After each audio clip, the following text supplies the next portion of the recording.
This is The After Party, live with Kim McAllister. Pick a couch, grab a drink, and settle into the conversation.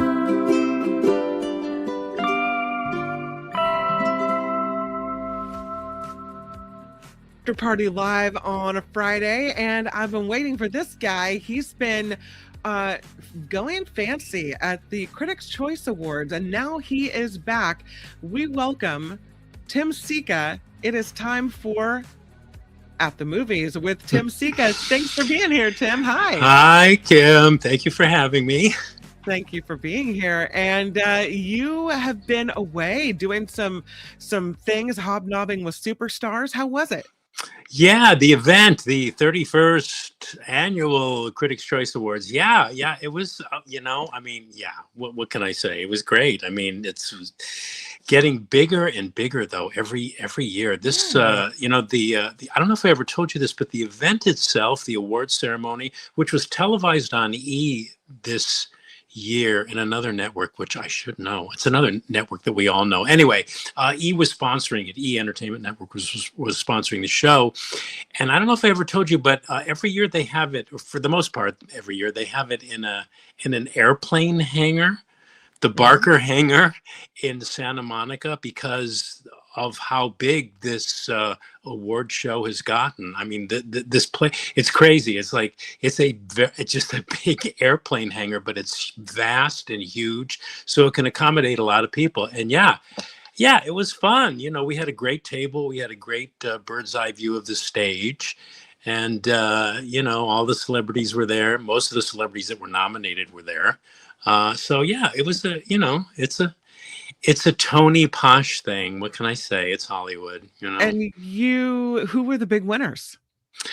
The big winners were One Battle After Another, which won Best Picture, and then Paul Thomas Anderson won Best Director for the same movie. Timothée Chalamet won Best Actor for Marty Supreme, and Best Actress. I was a little surprised that, although I wasn't, because she was great in it, was, oh my God, what's her name from Hamnet? The actress who starred in Hamnet. I wanted Rose. I voted for Rose Byrne for If I Had Legs, I'd Kick You. Help me out here. I forgot her name. I can't believe I forgot her name. An Irish actress. She was very good, and it's not like she wasn't deserving, but I didn't. I thought, Jessie Buckley? Jessie Buckley, Okay. Of course. Yeah, she was Right. wonderful in the movie. And yeah, she won. She was there. She accepted her award. So is Timothée Chalamet. And I don't know what else to say about it. It's I have a pretty picture cool of event. you. I have a picture of Oh, you up God. in your fancy tuxedo. Look at you. There I am in my tuxedo. I love this picture. You look so good. Oh, well, thank you. Yeah. But I was looking around at other fellows that were dressed in black tie, and I thought, I think next year I'm going to wear a white shirt. That white shirt looks a little better. I went all black this year, Okay. just to be different. Yeah. Yeah. That's me. That's me on the red carpet. Yeah. And there you go. There I All go. right, well, let's get to the movies. What do you have for us this time around? So it's so interesting going into 2026. There's some really serious movie watching that people can participate in if they so desire. The first movie that we've got this week is a film called Rosemead, and this is probably, Kim, one of the most intense, heartbreaking, and molecularly altering movies I think I've ever seen. It stars Lucy Liu, who was she was my number one choice for outstanding performance by an actress in a movie this year. Unfortunately, she's gone virtually unnoticed by her peers, as the film's distributor, Vertical, is no doubt low on the totem pole in terms of money being spent on an actual Oscar campaign.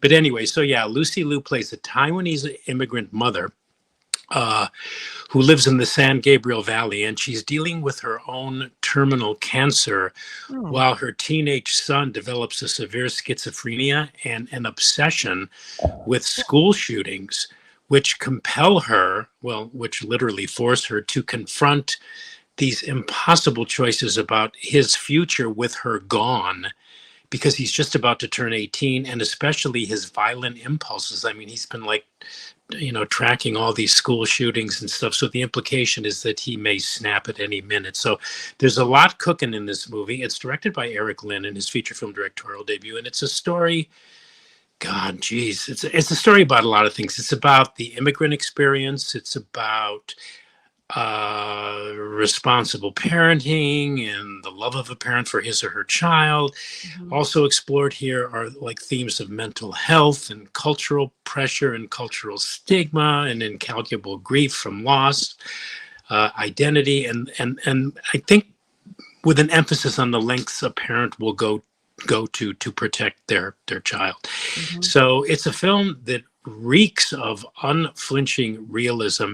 It's an interesting movie in that usually with movies this intense, Mhm. there's some catharsis at the end, but well, let's I'll just leave it at that. It's I just want to say it's like it's so realistic that you feel like you're living it. It's a dark story. There are Mhm. some glimpses of light, however, just enough I think to tug at the heart, but glimpses which also makes the film's ending particularly devastating. Mm. It's based on a true story. It's based on this 2017 LA Times article, which was it's just a very interesting read. You can read it online, but it's also a movie that unquestionably boasts Lucy Liu's best performance on film as this Mm. teenage boy's mother. The teenager is equally well played by Lawrence Sho, who is a local actor, and he hails from Fremont. He actually lives in Fremont. This is his movie debut, and he's unbelievably good.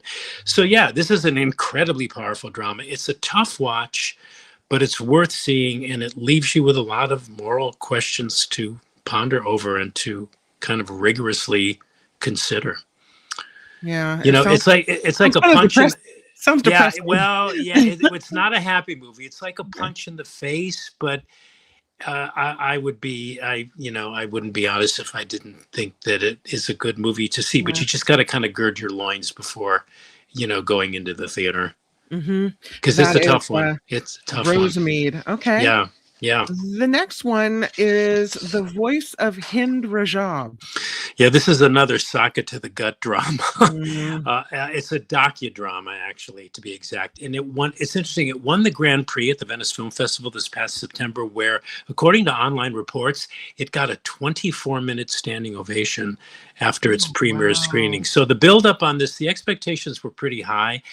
And it's another true storytelling of a very recent occurrence, maybe too recent to portray in a movie, which took place at the end of January 2024 in Gaza. And the setting is this Red Crescent office. For those unfamiliar, the International Red Cross and Red Crescent movement is this group of, I think it's like 16 million volunteers in an organization that was founded to protect human life and health and to prevent and alleviate human suffering. So that's the setting for this docudrama. And at this office, the volunteers working there received this emergency call from a 6-year-old girl who was trapped in a car under fire in Gaza. She's terrified and pleading to be rescued.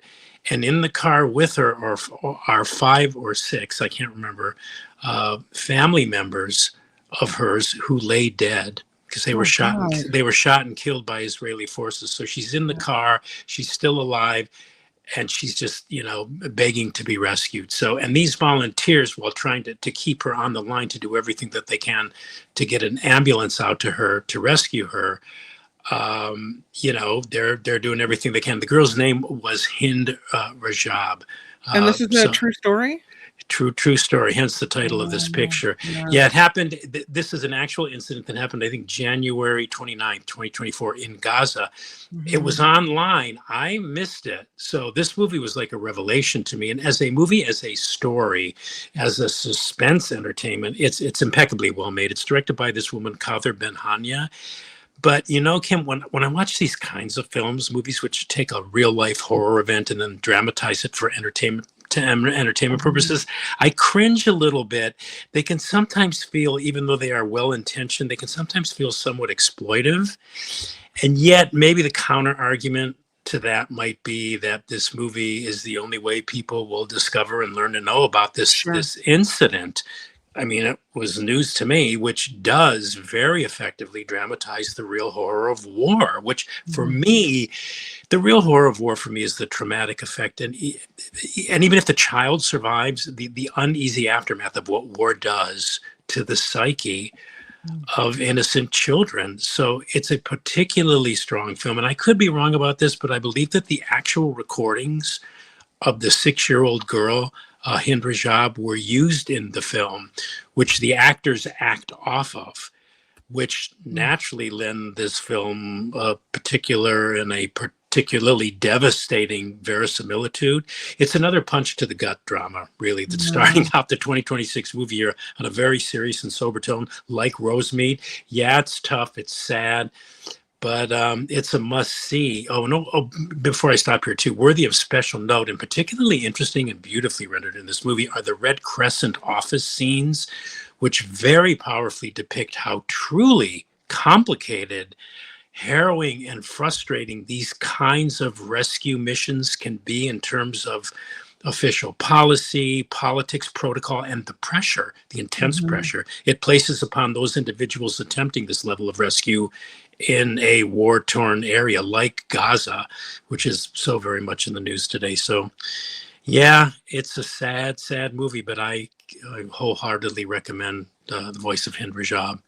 Just, I mean, yeah, see it, knowing that you're going to be in for a rough one. Those people that work in the Red Crescent offices, are they all volunteers? They're all volunteers, according to what I've researched. Yeah. Yeah, that's just amazing. It is amazing. Yeah. Okay. We move on now to this movie called The Coral. Yes, a much easier to take, easier on the mind and psyche movie, despite its World War I backdrop, is The Coral, which is surprisingly, to me anyway, it's receiving a lot of pointed critical slags by some of my favorite critics, because I loved this movie. I thought it was terrific. I think I went into it with a bias toward its director, Nicholas Hintner, and screenwriter Alan Bennett, both men of the theater who have also been responsible for some of my personal favorite movies like The History Boys. But anyway, this is a story. It's set in 1916 during World War I in the fictional town of Ramsden, Yorkshire. And the film follows the members of a local choral society headed by a German choir master. So there's friction right there, right? Because Germany and Great Britain were fighting each other in World War I. The German choir master is superlatively played by Ray Fiennes, by the way, but it's about how this German choir master, who's Rafe's in the poster there, recruits this group of local townspeople for a performance of Edward Elgar's oratorio, The Dream of Gerontius. Now, that doesn't sound like a mass audience entertainment, yet there are elements here I think that if people would open themselves up to, they might find this, as did I, a really satisfying movie-going experience that has something to say, oh God, about art and life, and art's collision with and dependence upon commerce. In this case, it's music, and how music can be a balm to its listeners and performers, especially in very troubled times. It's a little on the nose regarding that, but I didn't care. I loved the music in this movie. I loved how the backdrop, the history, the World War I framing device played against this beautiful spiritual music. I personally love Elgar's The Dream of Gerontius. It's a gorgeous oratorio, which we get to hear a substantial amount of performed in the movie. I love the characters. The humor sprung from character, these very British characters, from character behavior, which is, in my opinion, the best kind of humor, when we can laugh at our human foibles. The acting was great. Everything about this movie hit my sweet spot, and in other words, all of it, for the most part, just worked for me and worked on me. One of the things it explored that I kind of like, or rather presented, I don't know if it explored in any great detail, but it presented, I guess, in terms of musical performance, a subject which I've always found fascinating because I listen to a lot of classical music. But one of the things it presented is this notion of the reinterpretation of a musical work of art and how another art comes out of that reinterpretation. I love that about this movie. The music, Handel, Bach, Elgar, may not be to everyone's taste, and some viewers may get a little restless over having to hear a large chunk of Elgar's Dream of Gerontius perform, but But hey, this is a lovely, tasteful, and satisfying movie and human story. I think that anybody can relate to, and it would really be nice to see this movie making substantial bank at the box office. But Mm, that might just be wishful thinking, because in a way, this is another movie from another time. The way yeah. Hollywood used to make movies, now it's all spandex films and superheroes and comic book IP, because this is for an adult audience. It's an intelligent kind of trifle in a way with some substance underneath all of its cream. Anyway, so I recommend it. It was I just loved it. What can I say? I have no objectivity about it. I just loved everything about it. So I live in a house full of music people that specifically are interested in classical music and Then they some will love this jazz. movie. Even But the kids. Even oh, the kids will. Okay, because you said yeah. it's for an adult audience, and I thought, oh, immediately, oh, what a Yeah, bummer. Because yeah, but yeah, I know a little of your kids, and they're both kind of precociously smart. It's yeah, truly, Kim. I think they would really like it, especially if they're into that kind of music. yeah, For sure. definitely. Oh yeah, Mhm. yeah. So Yeah, sometimes usually you think teenagers, when you're driving around or whatever, would want to listen to music that the parents would be like, oh, in this case, yeah. it's classical music. We're listening to the classical radio station. And I get to the point where, like, can we have something with words, like a little bit? No, nothing, no. Yeah, yeah. Uh, I think, yeah. Well, all of the music in this is classical music with words. They start out by performing the Bach Saint Matthew Passion, but because Bach is German, and Great Britain is at war with Germany, they think, well, we can't perform this time. We got to do something else. And they go, well, who else? What about Beethoven? No, he was German too. What about Brahms? Oh, he was German too. And then they go, oh, Elgar, maybe he's English. Yeah, let's perform this Elgar oratorio. So yeah, all of the music is sung with beautiful, beautiful, beautiful words. So wow, yeah, I really cool. enjoyed this Okay. movie. It just hit my sweet spot.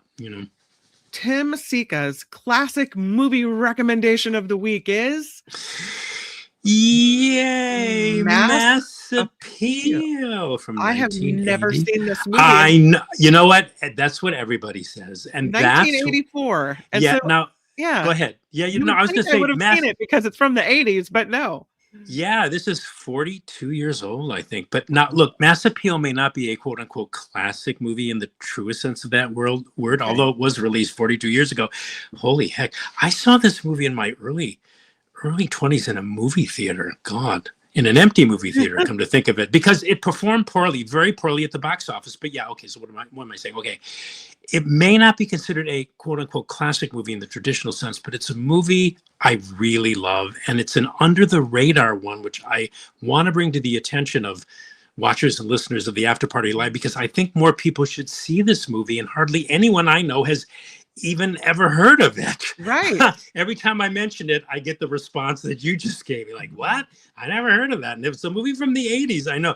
Okay, so it's based on a play by this playwright named Bill C. Davis, who adapted the play to the screen. He wrote the screenplay, and it stars Jack Lemmon as a conservative Catholic pastor who collides with this young upstart liberal firebrand played by, I can never say this guy's name, Zelko Ivanek, who he's forced by his superior, played by is a Monsignor, played by Charles Durning, to tutor or to work with this young wannabe priest, sort of in order to smooth out some of his less than tactful ways. I mean, he's a real, he says what he thinks, he doesn't edit himself, but a lot of times he speaks the truth, and it's the uncomfortable truth that people don't want to hear, kind of thing.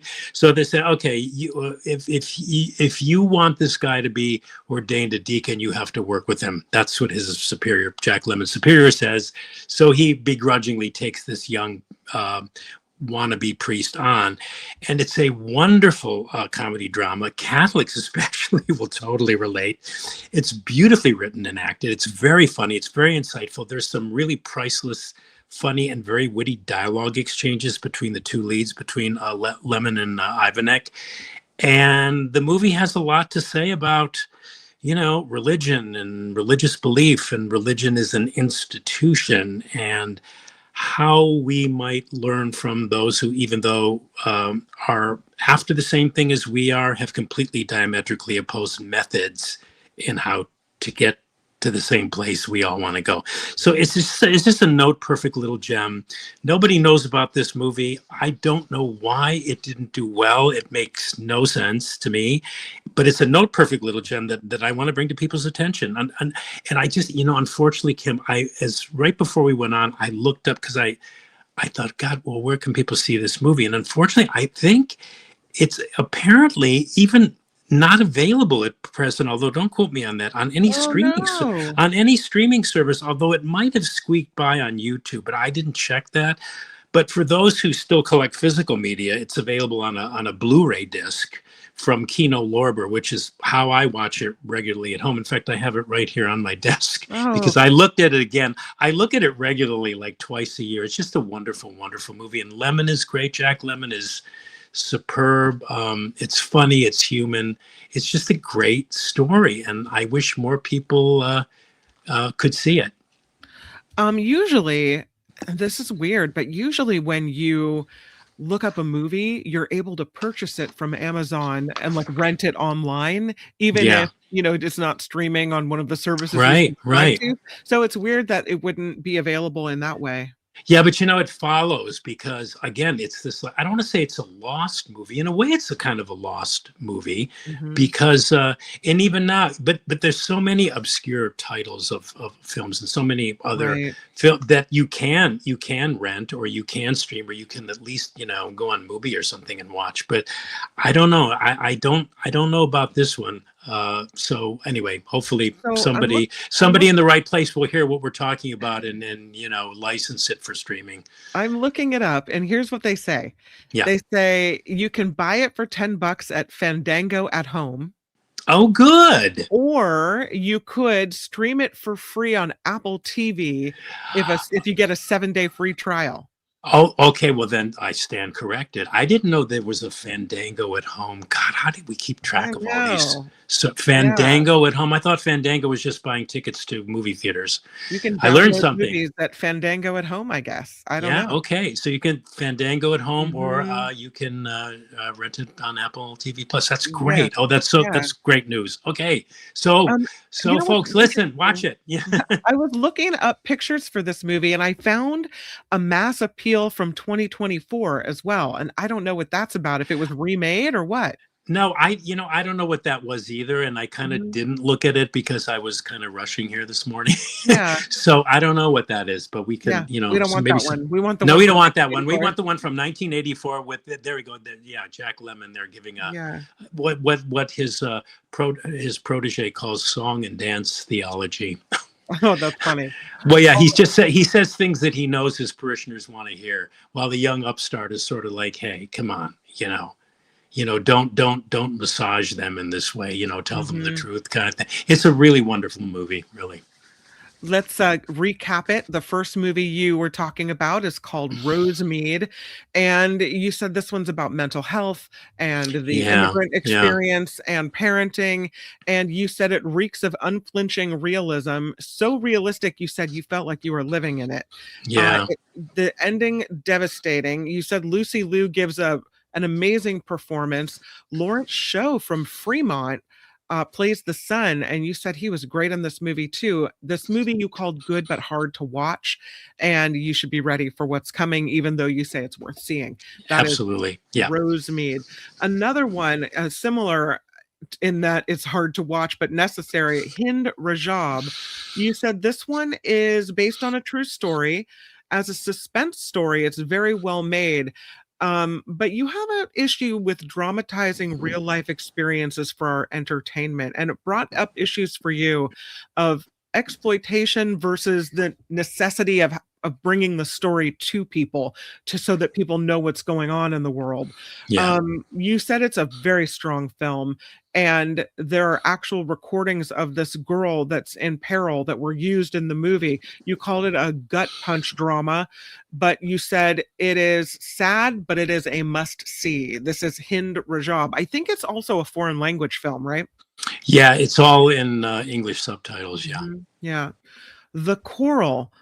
which will go over well at my house, is a movie that you loved so much. It's a message Yeah. about art and life and how music can soothe during our troubled times. You love the music in this and the backdrop of history set in 1916. You love that as well. And you said this is a lovely, satisfying movie. It is called The Coral. As for your classic movie recommendation of the week, Mass Appeal from 1984, an overlooked movie that I had never heard of. You said that's the point for you bringing it up. It's overlooked and you wanted to bring it to our attention. You said it is beautifully written and acted, very witty with messages about religion. It is Mass Appeal from 1984. You can check it out on Fandango at Home for download, Apple TV Plus, and also Barnes and Noble has it available for purchase. So check it out. Yay, yeah, perfectly summarized as usual. Yeah. Well, thank you, Tim Sika. Glad to have you back, and Happy New Year. Same to you. I'm glad to be back, and I can't wait to talk to you again next week. At the Movies with Tim Sika. Thank you, Tim. You're welcome, Kim. Bye. Bye. Tim Sika, everybody. At the Movies with Tim Sika. And looking at what the sizzle says, Jack Lemmon is really funny and out of towners. His wife was really funny. So Jack Lemmon fans, well, maybe you'll see this movie and really enjoy it as well. The Mass Appeal from 1984. Phineas loved Jack Lemmon in The Odd Couple. Amazon has it for $13.99, says Rev P. So there are ways to see this one. You can even find it at certain California libraries, according to John Watson. So good to know. Tammy says, what? Not available? Oh, no, it's available. Yeah, we can find it. And if Tim loved it that much and we've never heard of it, I think we need to see this one. What? So Mass Appeal didn't have Mass Appeal, says Nullifidian? Oh man, I don't know. Do I sing? Someone wants to know if I sing. Only in the shower and only when no one else is listening. Yeah, that's how that works out. Zero Sum says, I like a movie about aid organizations. Well, that fits with the Rajab movie that Tim brought up. So, I mean, volunteers and people working for the betterment of humanity. Absolutely. Bidding Tim farewell. So lucky to have him at the Movies with Tim Sika. Every Friday, 1:30 p.m. Pacific time, you can find Tim, and then we pull the video and it stands alone. So you'll find that here on YouTube as well. All right, I wanted to bring you this story. This one's sent to me by Julie, and it's about these sheep that overran this grocery store in Germany. And we have the video of this. Take a look. There they are. There's at least 50 sheep in this grocery store. I mean, look at the mess they're leaving all over the floor. And then they're chased out. Yeah. The best part of that, though, is the comments made in the video online. People are saying it happened in Bavaria. Pretty good. 50 sheep in this store broke off from their flock and stormed this discount supermarket and were all over the place, going down all the aisles, and then were escorted from this store. It happened during the routine migration of sheep in the Bavarian municipality of Bergsen. There was a few dozen sheep that had a different idea about the route that they were taking in their migration and went into this little store. They said it was impossible to tell whether the sheep were looking something in particular or maybe just wanted to warm up in this store because it's so cold there. They they resisted the urge to nibble their way at the fresh produce aisle and left a path of destruction in the drinks section, knocking glass bottles and other products from the shelves. About 20 people were inside the store, and they said everyone just kind of took it in stride. Eventually, the sheep were coaxed out and rejoined the flock, and that's what happened. So, someone said online, and I know we don't do politics here, it looks like, oh, I won't even say it. They said it looked like a Trump rally in the store because, sheep. Yeah. Okay, we'll move on. That's enough of that. Finally, you guys, they got this black bear, this giant bear evicted from the crawl space of this house in Southern California. This bear has been wedging itself in and out of this little tiny hole. It's a 550-pound black bear that has been living underneath this house. The homeowner up above could hear all kinds of banging and racket down below, and wildlife experts had been unable to capture this giant bear. Finally, state wildlife officials had tried to remove it using paintball guns and air horns, but they just couldn't. And so they had to pull back. The man that owns the house threatened to sue the California Department of Fish and Wildlife for negligence and emotional distress. This has been going on for a while. Finally, a group called the Bear League, which is a nonprofit based in Lake Tahoe, offered to help this homeowner at no cost. So the team goes to Southern California.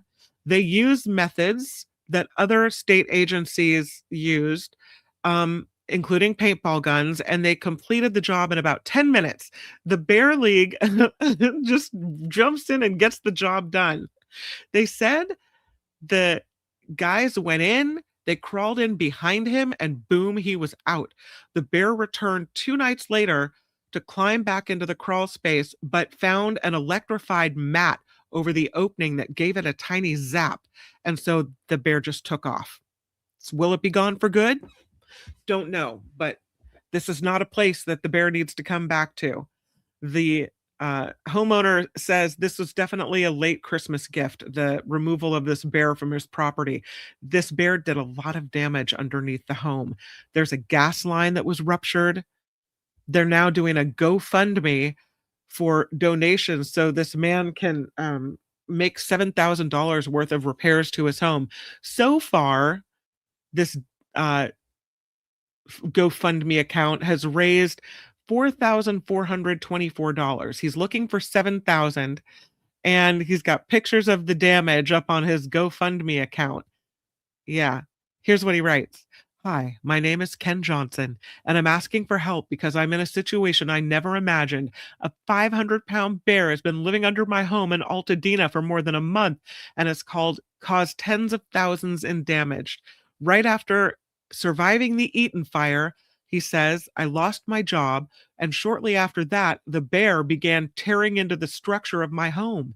I have video footage of it twisting gas pipes, which created an extremely dangerous situation and forced me to shut off my utilities just to stay safe.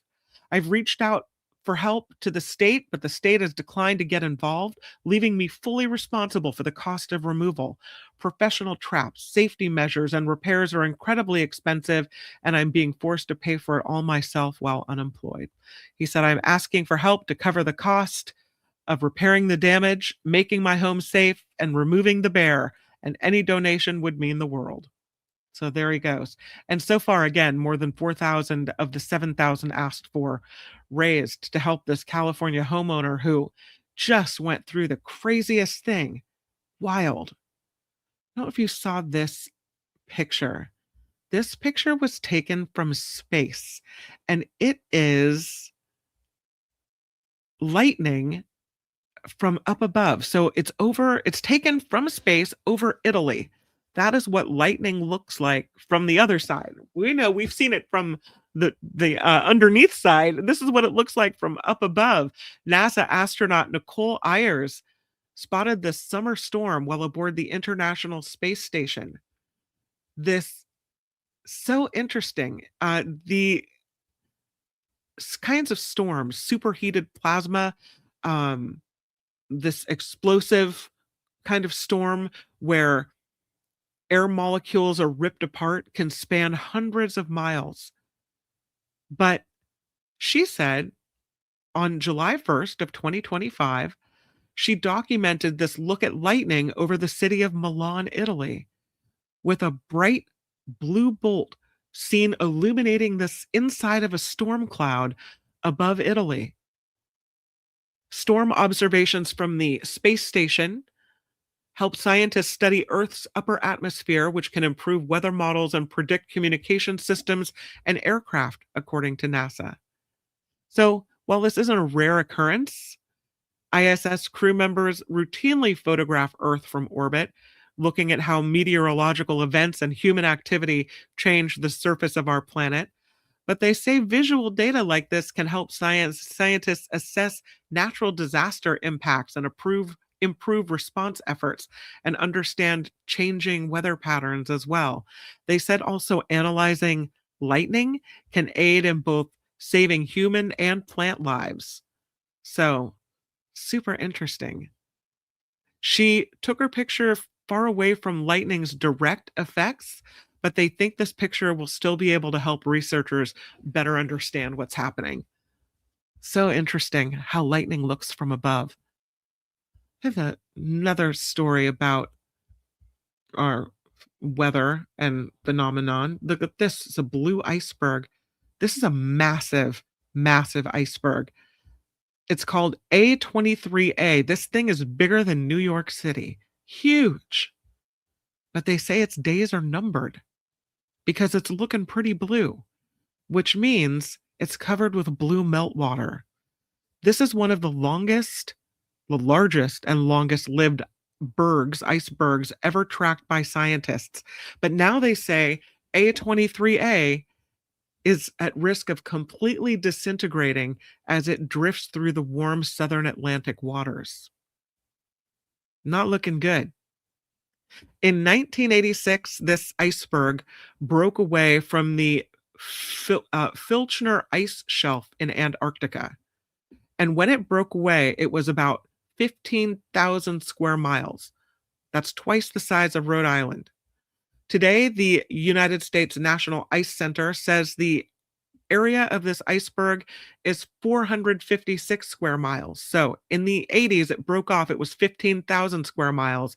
Now we're down to 456 square miles. Much smaller than its original size. Still bigger than New York City, though.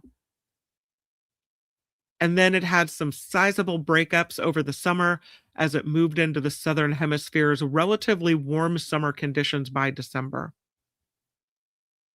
An astronaut aboard the International Space Station captured a photograph showing a closer view of the iceberg with a big melt pool. The extensive pools of blue mush on this iceberg surface are likely the result, they say, of ongoing disintegration events.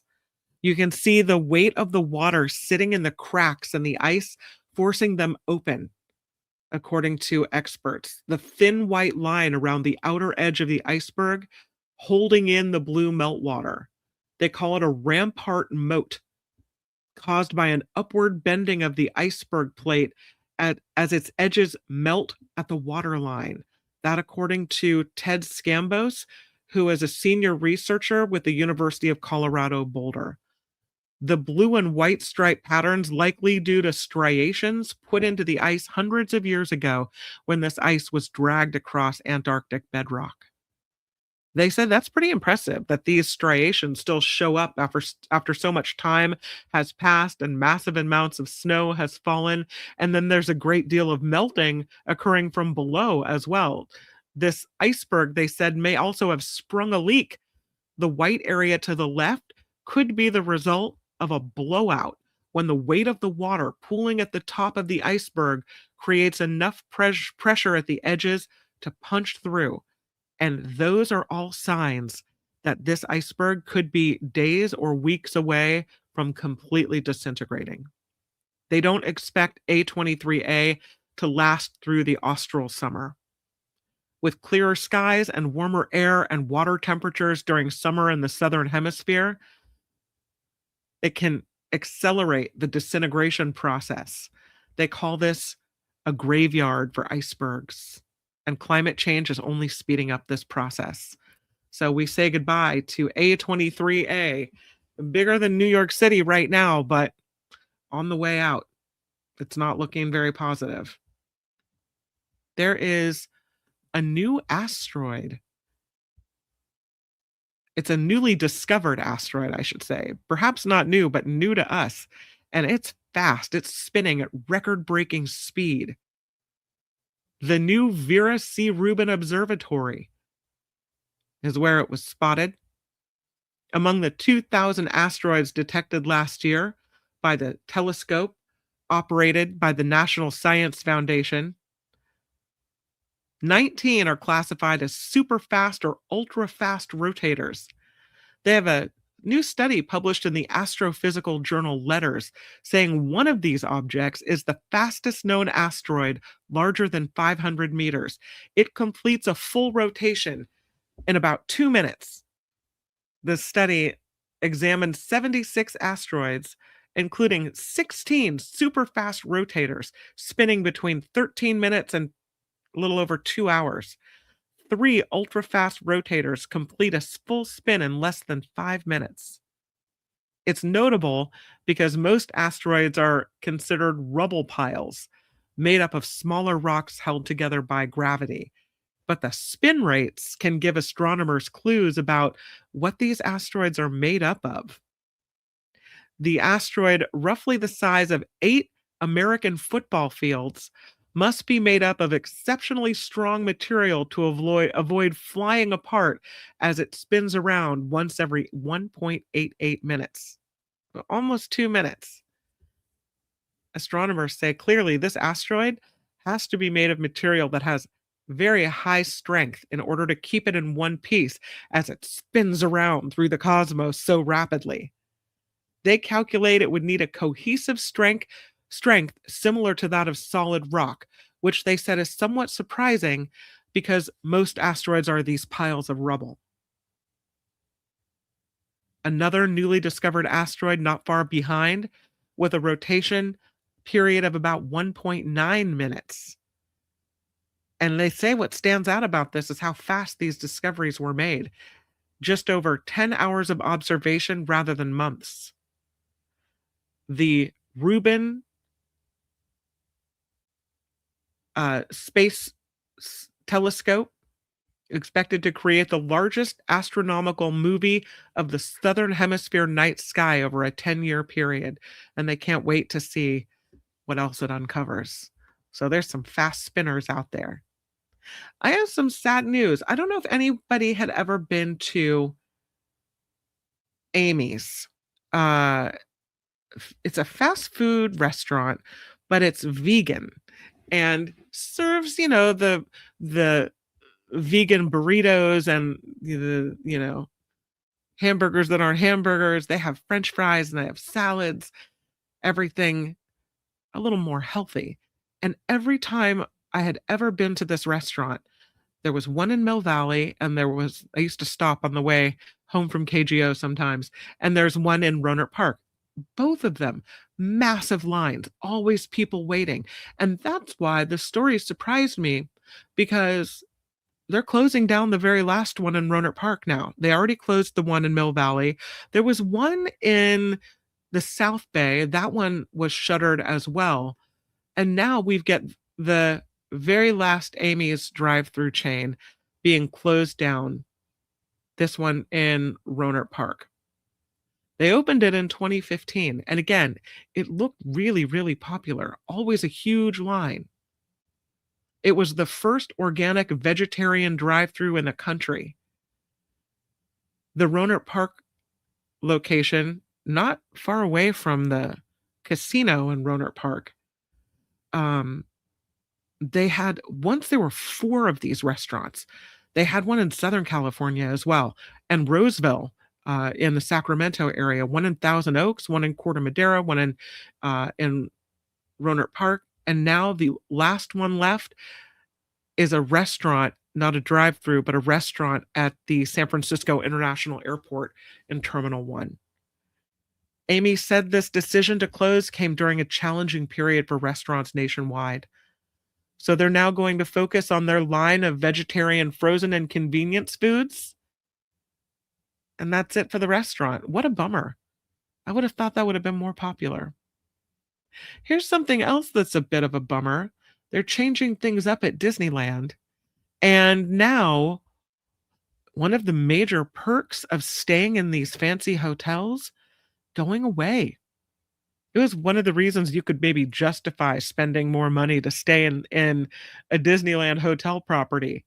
But they are going to, as of January 5th, cease with early entry into the parks for both Disneyland and California Adventure. It used to be if you stayed at the Disneyland Hotel or you went for the big bucks and stayed at the Grand Californian or Pixar Place, you could get into Disneyland 30 minutes earlier than people who didn't stay at these hotels. And so you got a half an hour with relatively scarce lines and the ability to sign up for things in advance before the crowds descended. And that was a premium hotel perk. Early entry, the one small justification to pay for the higher room rent, said someone. There's no reason now. You get the same quality room for half cost across the street that's easily within a walk shorter than the length of downtown Disney. Instead, so they've taken away the perk of getting into the parks early, and instead they'll offer you one entry into a lightning lane per stay, not per day, per stay. So you get a lightning lane multi-pass, which is kind of a paid line skipping thing that costs about $30 per person per day. And you get one of those per your stay. That's it. No more early admission. They say that early admission suffered cutbacks in recent years. There was, at one point, you could get in an hour, a full hour before everyone else. Then it was 30 minutes before everyone else. And now you can't get in early at all. That's it. Now they're sunsetting this, and that'll be it. And a lot of people are pretty upset about it, especially the people that love to get in early. Here's something a little exciting. If you have a college student headed to college, I don't know. UC enrollment is increasing, topping 300,000, setting a new record, as a matter of fact. More than 301,000 students are enrolled at the University of California's 10 campuses this fall, and that is setting a system-wide record. So that's pretty good. It's up 1,686 from the fall of 2024. And for people here in California, more than 200,000 of those 301,000 students are California residents. That's an increase of more than almost nearly 1,800 students. So, and that's why the University of California was developed at all, right? To benefit the people of California, the residents of California. I wanted to do this story with Tim. I forgot that I had it in here, but I will do it with you. This is not a big surprise. It is the list of the most profitable movie theaters in 2025. And I think it makes sense that the most profitable movie theater in America is in Burbank, right? Where the movie industry is so big. AMC Burbank 30 brought in $23.3 million last year. So these are the top 10 theaters in box office. Number 2 on the list, AMC Lincoln Square in New York City with $21.9 million. AMC Empire in New York City, $20.2. AMC Dine-In Disney Springs in Florida, $18.5 million, coming in at number 4 on the list. AMC Grove 14 LA, $17.6 million. AMC Century City 15, $17.6. The Regal Irvine Spectrum at $16.5. AMC Universal City Walk at $15.1. And then we go to Canada, because 9th and 10th on the list, Cineplex Laval in Quebec and Cineplex Yonge-Dundas in Toronto, both a little over 13 million in box office receipts. So, pretty good.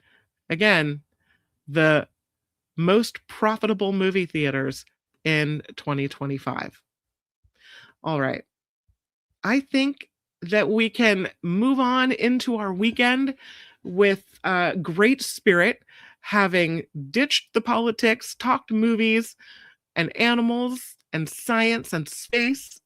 And I hope you have a really great weekend. I want to thank everyone for contributing to the show, whether it's ideas. Thank you again to Julie for the story about the sheep in the German supermarket. Teacher Lori always sending in great ideas and great stories. And if I don't respond to every message, my apologies. I always mean to. I read it, and then if I don't respond right then I kind of poof, there it goes. But I really appreciate your messages. I want you to know that. Teacher Lori says, thanks for the show. Great job pinch hitting this morning on the Mark Thompson Show. Thank you. Looking forward to great chemistry with Kim and Mo on Monday. Yeah, I have a really good time with him, so I'm looking forward to that as well. And Teacher Lori says, have a good weekend, everyone. Yeah, thank you for that. Thank you again to everyone who contributes to the After Party Live financially as well. Could not do it without you. I got a really nice donation from Karen K. So it's good to know that she's watching and that she's still enjoying the show so much. I really appreciate the contribution. Also, Karen C throwing something in. Carrie Q, Delette, Rosalie, Sarah K. Thank you guys so much for contributing and keeping the show going. You can find the PayPal information in the show description every day, also in the About tab with a link to click through. And the super chats and super stickers are always open. All right, everyone. Please have a wonderful weekend, and I'll meet you right back here on YouTube Monday at 11 a.m. on The Mark Thompson Show with Mo Kelly. We're going to have a great time. Until we meet again, make it a really good weekend. Bye, everybody. The After Party Live would like to thank the following contributors and viewers like you.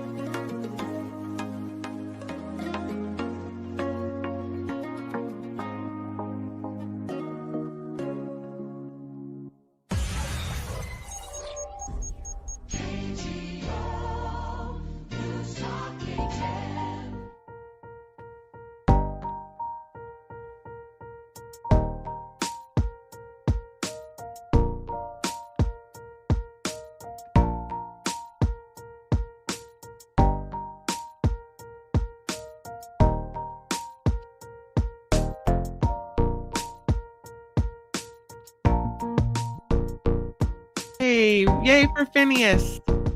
No cancer in the biopsy. Woohoo! And I hope you're feeling better. What great news.